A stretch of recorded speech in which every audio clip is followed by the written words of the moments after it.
পোড়া ওষুধ খেয়েছে কি জন্য তোমার ভাই? ওরা কারেন্ট বিল কয় টাকা বাকি ছিল? 3000। 3000? 3000-এর জন্যই ওই ঘাস পোড়া ওষুধ খেয়ে মরে গেল? তা সে টাকা কি এমবে তাকাও, সে টাকা কি শোধ হয়ে গিয়েছে?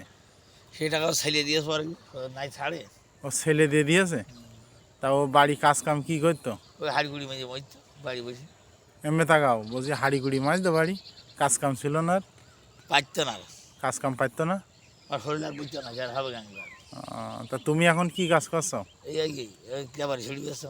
টেপারি ঝুড়ি? তা ও যে এই 3000 টাকার জন্য যে মারা গেল, তা এটা তো খুবই দুঃখজনক। এখন দুঃখ করে দেওয়ার জিনিস।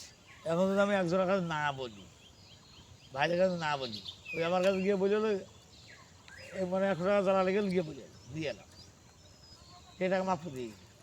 হ্যাঁ, মাফ করে দিলে ওটা ভালো। মাফ করতে চাননি। সে এখন মারা গিয়েছে।